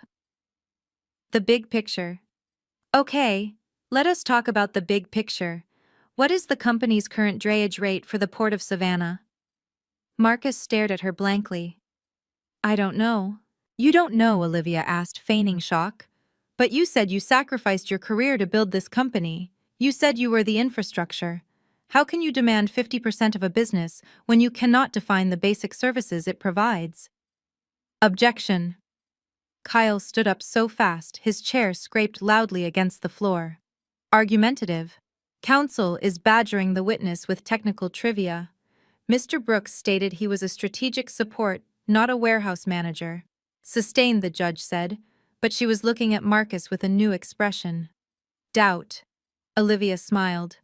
No further questions for this witness, Your Honor. She walked back to our table. Marcus looked like he had just gone 12 rounds with a heavyweight boxer. He stumbled off the stand, his face red. He sat down next to Kyle, and I saw Kyle whisper something aggressive in his ear. Marcus shrank away. They had tried to play the emotional card. Olivia had countered with competence. They were bruised, but they weren't beaten. Kyle stood up, adjusting his tie. He looked at me. His eyes were cold. He knew the first round was a draw, but he thought he still had the ace up his sleeve.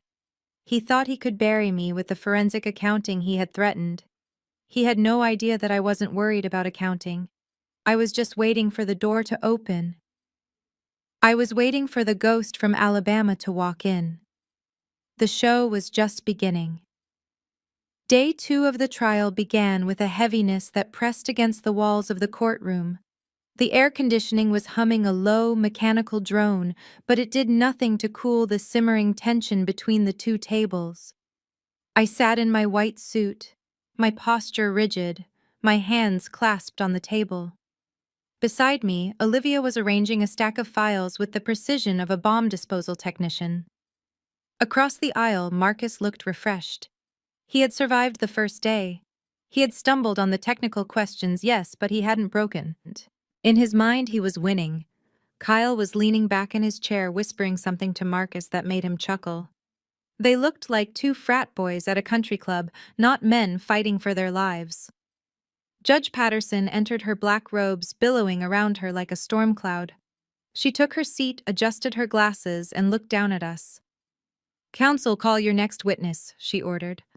Olivia stood up. She didn't call a witness. She picked up a remote control. Your Honor, the plaintiff wishes to submit digital evidence into the record. Exhibit C. The large screen on the wall flickered to life. The room went silent. It was a compilation of video clips. The first was from a surveillance camera outside a luxury hotel in Miami. The date stamp was from 3 months ago, a weekend when Marcus claimed he was at a men's retreat in the mountains. The footage showed Marcus stepping out of a cab. He wasn't alone. Chantel was with him, wearing a bikini top and a sarong. He spun her around and kissed her deeply, his hands roaming over her body in a way he hadn't touched me in years. The next clip was the Instagram live video I had saved. Chantel sitting in the Porsche flashing the diamond ring. Her voice, tinny and shrill, filled the solemn courtroom. "Look at this rock Daddy got me. We are about to be the new Madam Chairwoman." I watched Marcus. He didn't look ashamed. He looked annoyed, like a child caught with his hand in the cookie jar. He whispered something to Kyle, shaking his head. Olivia paused the video on a freeze frame of Marcus kissing Chantel. "Your Honor," Olivia said, her voice cutting through the silence. This footage clearly demonstrates that Mr. Brooks has been engaged in a long-term extramarital affair. He has been using marital funds to support a mistress, while his wife was working to secure their future. This speaks to his character, or lack thereof. I looked at the judge, hoping to see disgust. Instead, I saw a neutral mask. Kyle stood up slowly. He buttoned his jacket, looking at the screen with an expression of mild boredom. "Objection, Your Honor," Kyle drawled.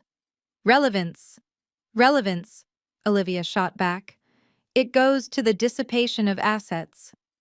Kyle walked to the center of the room, addressing the judge as if they were old friends discussing the weather. "Your Honor, we are in the state of Georgia. As the court is well aware, this is a no-fault divorce state regarding the division of property. Infidelity, while unfortunate, is not a legal basis for denying my client his equitable share of the marital estate. Mr. Brooks is a man with needs. If his wife was absent, cold, and focused solely on her career, it is only natural he would seek companionship elsewhere. The law does not punish a man for being human." He turned to look at me, his eyes cold and dead. Furthermore, Kyle continued, "The fact that he bought his companion gifts is irrelevant. A husband is allowed to have discretionary spending. Unless counsel can prove he emptied the accounts entirely, this is just a melodramatic attempt to shame my client because Ms. Brooks is jealous." Judge Patterson nodded slowly. She looked at Olivia. "Mr. Vance is correct, counselor. Unless you can tie this directly to a significant financial impact that jeopardizes the estate, the affair itself does not negate Mr. Brooks's claim to equitable distribution." Let us move on from the personal drama. I felt a punch to the gut. Kyle was right. The law was cold. It didn't care about my broken heart. It didn't care about the betrayal. He had successfully dismissed my pain as drama. Marcus smirked, leaning back in his chair. He felt untouchable. Olivia didn't flinch. She expected this. She nodded at the judge. "Understood, Your Honor. Let us move on to the finances." She clicked the next slide. A complex spreadsheet appeared on the screen. It was a forensic accounting map tracing the flow of money from our joint accounts into a web of shell companies. "Your Honor," Olivia said, her voice hardening, "we are not just talking about a few dinners or a handbag. We are talking about systematic embezzlement." She used a laser pointer to circle a series of transactions. Over the last 3 years, Mr. Brooks has withdrawn a total of $500,000 from the family accounts. These withdrawals were labeled as consulting fees, paid to entities like the Zenith Group, Apex Solutions, and Titan Holdings. Olivia looked at Marcus. "We have subpoenaed the bank records for these companies. They are not consulting firms, they are shell entities registered to P.O. boxes, and the sole signatory on all of them, Marcus Brooks. He was paying himself consulting fees from his wife's money, moving it into private accounts that he controlled, and then using that money to purchase the Porsche, the diamond ring, and a condo in Midtown that is currently occupied by Ms. Chantel Williams." The courtroom buzzed. $500,000 was not discretionary spending. It was theft. "That is $500,000, Your Honor," Olivia emphasized. "Stolen, hidden, and spent on a life Ms. Brooks knew nothing about. This is not equitable distribution. This is fraud." I watched Judge Patterson. She was frowning now, making notes on her pad. This was damaging. This was a direct hit. But Kyle didn't look worried. He looked like he was holding a royal flush. He stood up again, shaking his head with a sigh of exaggerated patience. "Your Honor, once again opposing counsel is twisting the facts to suit a narrative of victimization." He walked over to the exhibit screen, standing right in front of the numbers. $500,000 over 3 years, Kyle said, doing the math in the air. That breaks down to roughly $160,000 a year, or $13,000 a month. He turned to the judge. Your Honor, Ms. Brooks is a CEO. Her company is valued in the tens of millions. Her annual income is in the top 1% of this country. The couple lived in a penthouse. They drove luxury cars. They vacationed in St. Bart's. He gestured to Marcus. Mr. Brooks was the husband of a multimillionaire. Is it unreasonable for him to have access to funds that allow him to maintain a lifestyle commensurate with his marriage? He formed those LLCs to try and start his own ventures to have some independence from his wife's suffocating financial control. Yes, the businesses failed. Yes, he spent the money. But since when is failed entrepreneurship a crime? Since when is a husband spending marital funds on his own life considered theft? Kyle walked closer to the bench, lowering his voice to a confidential tone. Ms. Brooks controlled the purse strings with an iron fist. She made him beg for money. He had to hide these funds just to buy a cup of coffee without her auditing him. This wasn't embezzlement, Your Honor. This was a survival allowance. It was the cost of living with a financial tyrant. I gripped the edge of the table so hard my nails dug into the wood. He was twisting it. He was turning Marcus's greed into a survival story. He was making me the villain for having the money in the first place. Judge Patterson stopped writing. She took off her glasses and rubbed the bridge of her nose. She looked at the spreadsheet, then at Marcus. Marcus looked down, biting his lip, looking like a battered puppy. It is a large sum, the judge said thoughtfully. But given the total value of the estate, Mr. Vance makes a valid point about the marital standard of living. If the community pot is $10 million, $500,000 is not necessarily indicative of malicious fraud. It could be argued it was simply poor management. My heart stopped. She was buying it. She was actually buying it. The narrative of the poor, controlled husband was working. The misogyny ran so deep that even a female judge was struggling to see past it. If she ruled that the money was just poor management, then Marcus wouldn't be penalized. He would still get half of my company. He would get the penthouse. He would win. Kyle saw the hesitation in the judge's eyes. He knew this was the moment to strike. He didn't want this to drag on. He wanted to crush me now. Your Honor, Kyle said, his voice booming with confidence. The plaintiff has presented nothing but emotional conjecture and standard spending habits of the wealthy to smear my client. They have no smoking gun. They have no proof of malice. They are wasting the court's time because Ms. Brooks is angry that her husband fell out of love with her. He straightened his tie and stood tall. We move for a summary judgment on the division of assets, Your Honor. The facts are clear. It is a long-term marriage. Assets should be divided 50-50. Let us end this charade and let these people move on with their lives. The courtroom was silent. The judge looked at Olivia, waiting for a counter-argument. But Olivia stayed seated. She didn't speak. She just tapped her pen on the table, looking calm. Too calm. Kyle mistook her silence for defeat. He turned to look at me. A slow, arrogant smile spread across his face. It was the smile of a man who had gotten away with murder. He looked me up and down, dismissing me entirely. Then he mouthed 2 words. Game over. I looked at him. I saw the triumph in his eyes. I saw Marcus exhaling a look of relief washing over his face. They thought I was finished. They thought they had successfully gaslit the legal system. I didn't look away. I didn't cry. I felt a cold, sharp clarity settle in my chest. Kyle was right about one thing. The game was over.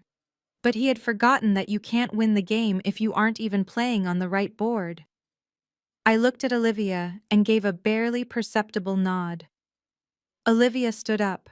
She didn't look at Kyle. She looked at the judge. Your Honor, the plaintiff objects to a summary judgment. We have one more witness. Kyle let out a loud groan, throwing his hands up. Your Honor, really? Who else could they possibly have?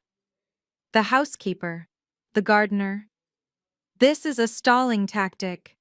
Olivia smiled. It was a terrifying smile. Not quite, Mr. Vance. This witness speaks directly to the validity of the claim itself. Judge Patterson looked intrigued.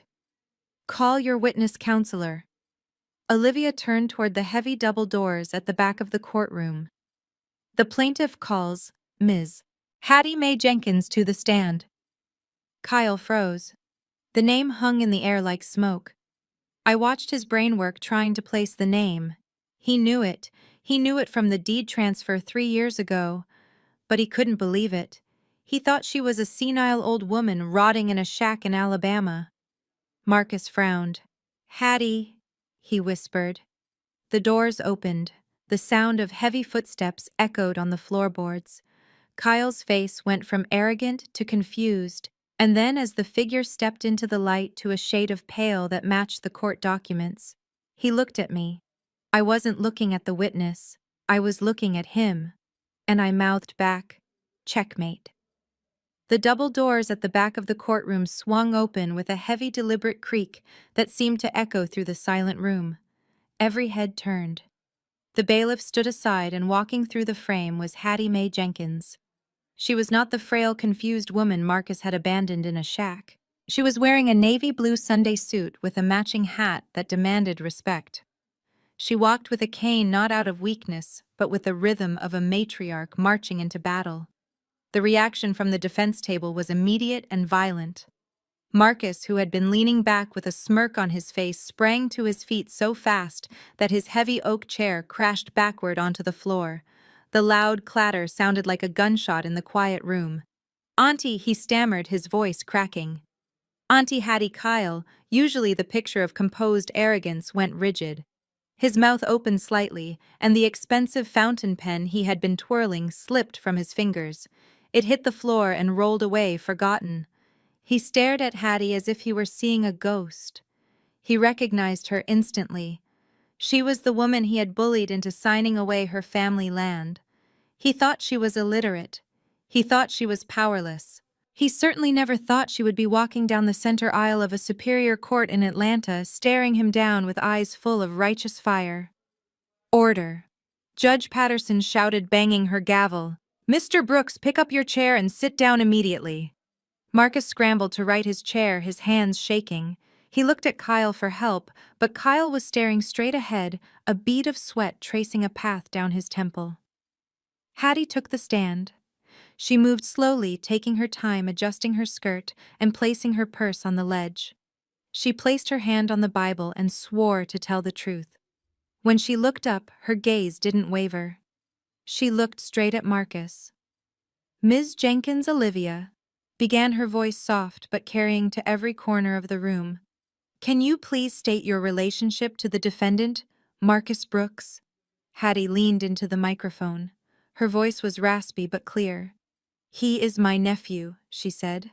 I raised him when his mama wouldn't. She paused, letting the words hang in the air. And she added, looking Marcus dead in the eye, he is also my son-in-law. A collective gasp ripped through the gallery. The court reporter stopped typing for a split second. Marcus buried his face in his hands. Your son-in-law, Olivia asked, feigning surprise. Can you explain that to the court 20 years ago? Hattie continued, reaching into her purse. Marcus came to me. He said he wanted to help my daughter, Tiana. Tiana has the mind of a child. She needs special care. Marcus said if he married her, the government would give them more money for her medicine. He said he would take care of her. Hattie pulled out a folded yellowed piece of paper. It looked fragile, like ancient parchment. So I let him. They got married in the county courthouse. Here is the certificate. August 14th, 2004. The bailiff took the paper and handed it to the judge. Judge Patterson put on her reading glasses. She examined the document in silence. The tension in the room was so thick it felt like it would snap a rib. Olivia waited until the judge looked up. Ms. Jenkins. Olivia asked the most important question of the entire trial. Did Marcus and Tiana ever get divorced? Hattie shook her head slowly. No, ma'am. He took the check for 2 years. He bought clothes. He bought rims for his car. And then one day, he just packed up and drove off. Tiana cried for a year. She is in a care home now. But he never sent a paper. He never called. He just forgot us. Olivia turned to the judge. Your Honor. Olivia said, her voice rising with the force of a hammer strike. You hold in your hand a valid undissolved marriage certificate between Marcus Brooks and Tiana Jenkins. She pointed a finger at Marcus, who was now trembling uncontrollably. This man stood before you yesterday and demanded 50% of my client's assets based on the dissolution of their marriage. But there is no marriage to dissolve. Under the laws of the state of Georgia, and indeed the United States, you cannot be married to two people at the same time. The courtroom erupted. People were whispering, pointing, and gasping. The judge banged her gavel furiously. Silence. Silence, or I will clear this courtroom. Olivia didn't stop. She walked toward the bench. Because the defendant was legally married to Tiana Jenkins, at the time he exchanged vows with Ms. Nia Brooks, his marriage to my client is void ab initio. It is not voidable. It is void. It never legally existed. He is not her husband. He is a bigamist. And as such, he has absolutely no marital claim to her property, her company, or her home. She turned to face Kyle, who had turned a sickly shade of gray. And Your Honor, I would like to point out that opposing counsel, Mr. Kyle Vance, was the attorney of record who handled the fraudulent transfer of Miss Jenkins' land 3 years ago. He researched the family tree. He knew Tiana existed. He knew Marcus was married. He suborned perjury by allowing his client to swear under oath in this courtroom that he was legally married to Nia Brooks. Kyle stood up, his legs shaking. Your Honor, I had no knowledge. Sit down, Counselor Judge Patterson roared. The fury in her eyes was terrifying. She looked at the marriage certificate, then at the divorce filing, and finally at Marcus. Mr. Brooks, the judge said, her voice deadly calm. Is this true? Are you still married to Tiana Jenkins? Marcus looked up. He looked at Hattie, who was watching him with a look of pure pity. He looked at me. I was sitting perfectly still, a small, cold smile on my lips. He knew it was over. There was no lie that could save him now. I thought... It didn't count, Marcus whispered. She is disabled. I thought it didn't count. The judge's face hardened into stone. Ignorance of the law is not a defense for bigamy, Mr. Brooks. And exploiting a disabled woman for government benefits is a matter I will be referring to the district attorney immediately. She slammed the file shut. The motion for equitable division of assets is denied with prejudice. The marriage between Nia Brooks and Marcus Brooks is declared void. There is no marital estate to divide. The defendant gets nothing. She turned to the bailiff. Bailiff, take Mr. Brooks into custody. I am holding him in contempt of court pending charges for bigamy and fraud. And Mr. Vance Kyle looked up, sweat dripping off his chin. You are not to leave this jurisdiction. I am filing a formal complaint with the State Bar Association regarding your conduct. If you knew about this bigamy and filed for divorce assets. Anyway, you are looking at disbarment and prison time for fraud upon the court. I watched as the bailiff moved toward Marcus. The arrogance was gone. The charm was gone. He looked small, pathetic, and terrified. He reached out toward me as they cuffed his hands behind his back. Nia, please, he begged. I didn't mean it. I was just trying to survive, Nia. I didn't answer. I stood up, smoothed my white suit, and walked over to Hattie. I helped her down from the witness stand. Come on, Hattie, I said softly. Let's go get some lunch. As we walked out of the courtroom, passing the stunned gallery and the ruined men, I didn't look back. The payoff wasn't just the money.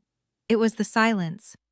The beautiful, heavy silence of a truth that finally hit its mark. The sound of metal handcuffs ratcheting shut is a noise you never forget. In that silent courtroom, it sounded like a thunderclap. Marcus did not fight. He did not run. He simply slumped forward, the air leaving his body as the bailiff pulled his arms behind his back.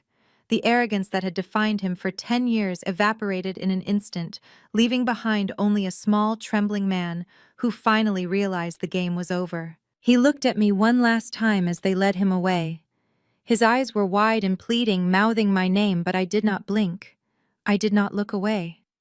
I watched him walk through the side door, the same door that led to the holding cells, and I felt nothing but a profound sense of release. The weight on my chest, the weight I had been carrying since the day I found that bank transfer, was finally gone. But the justice did not stop with Marcus. Kyle was already packing his briefcase, his hands shaking so violently he could barely close the latch. He thought he could slip away in the chaos. He thought his expensive suit and his law degree would protect him. He was wrong. As he turned to leave, 2 uniformed officers stepped in front of the bar, blocking his path.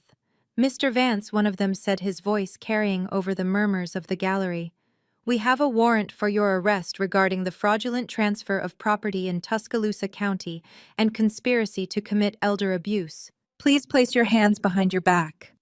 Kyle's face turned a shade of gray that I will cherish forever. "Do you know who I am?" He sputtered, his voice cracking. "I am a partner at Vance & Associates. You cannot arrest me here." The judge looked down from her bench, her expression like granite. "Mr. Vance," she said, "you just facilitated a fraud upon this court. You are lucky I do not drag you into the cell myself." "Officers, remove him." I watched as the man who had called me cold, who had mocked my career, and who had stolen Hattie's heritage was marched out in shame. He didn't look like a master manipulator anymore. He looked like a criminal. In the back of the room, Chantel saw the walls closing in. She stood up, clutching her designer bag, and tried to sprint for the exit. But the doors had already opened, and the press had arrived. They had smelled blood. Cameras flashed, blinding and relentless. Chantel, who lived for attention, who lived for the perfect angle and the perfect filter, was suddenly faced with the raw, unfiltered lens of public scrutiny. Reporters shouted questions about the embezzlement, about the bigamy, about the diamond ring on her finger that was evidence of a crime. She covered her face, pushing through the crowd, but there was nowhere to hide. The internet, which she loved so much, would be tearing her apart by lunch. I turned to Hattie. She was standing quietly, leaning on her cane, watching the empty doorway where Marcus had disappeared. She took a deep breath and looked at me. "It is done," she whispered.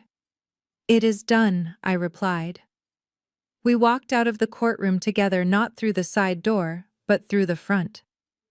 The cameras turned to us, but I didn't hide. I put my arm around Hattie, and we walked down the courthouse steps into the bright Atlanta sun. For the first time in months, the air tasted sweet. 6 months have passed since that day. I am sitting in the same spot where this story began, on the cream-colored sofa in my penthouse. But the energy here is different now. The heavy curtains are pulled back, letting the golden hour sunlight flood the room. The silence isn't lonely anymore. It is peaceful. The IPO launched last week. It didn't just succeed, it broke records.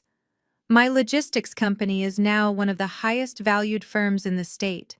The investors who had looked at me with pity at the gala are now calling my office, begging for a meeting. I take their calls when I feel like it, but mostly I am busy with a new project. I pick up the remote and turn on the television. The local news is playing a segment about a ribbon-cutting ceremony in Alabama. On the screen, I see a beautiful new building made of brick and glass overlooking a pristine lake. The sign above the door reads, "The Hattie Mae Jenkins Community Center and Heritage Park." Hattie is there, cutting the ribbon with a pair of giant scissors. She looks radiant. She got her land back. We sued the development company, exposing Kyle's fraud, and the deed was returned to its rightful owner. But Hattie didn't keep it all for herself. She donated half the land to the county to build a sanctuary for families who have been displaced and a care facility for adults with disabilities, just like Tiana. Tiana is there too, sitting in a wheelchair next to her mother, watching the balloons rise into the sky. She is safe. She is cared for. And she will never be hidden away again. Marcus is currently serving a 5-year sentence for bigamy and fraud. He sends me letters, sometimes begging for forgiveness, asking for money for the commissary. I don't open them. I put them directly into the shredder. Kyle was disbarred and is awaiting trial for federal wire fraud. His wife left him taking their kids and what was left of his reputation. Chantel had to sell the Porsche and the ring to pay for her legal defense. Last I heard, she deleted her social media accounts and moved back to her parents' basement. I turn off the TV and look directly at the camera.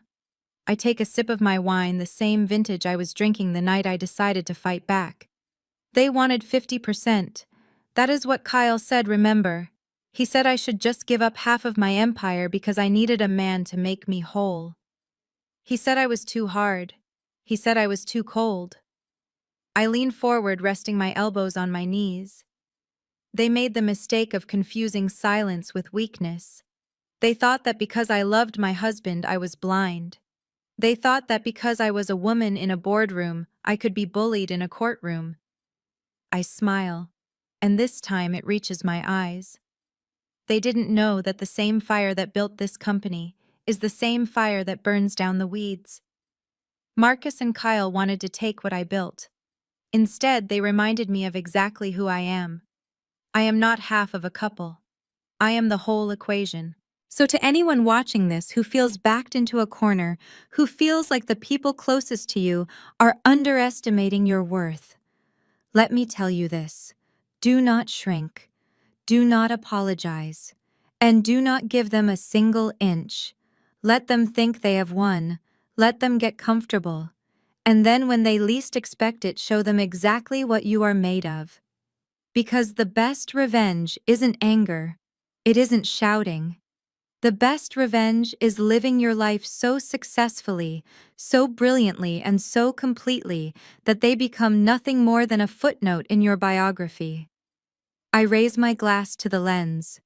Here is to the queens who know how to protect their castle, and here is to the lions who know when to bite. Fade out. This story serves as a powerful reminder that silence should never be mistaken for weakness. Nia's journey proves that true power lies not in being the loudest voice in the room, but in being the most prepared. When others underestimate you or try to dismantle what you have built, do not react with emotion, react with strategy. Your value is defined by your own resilience, not by someone else's validation. The best revenge is never about destroying others. It is about thriving so completely that their betrayal becomes irrelevant to your success. Stand tall, know your worth, and never shrink. If you believe in fighting back with grace and intelligence, hit that subscribe button and share this story with someone who needs to remember their power.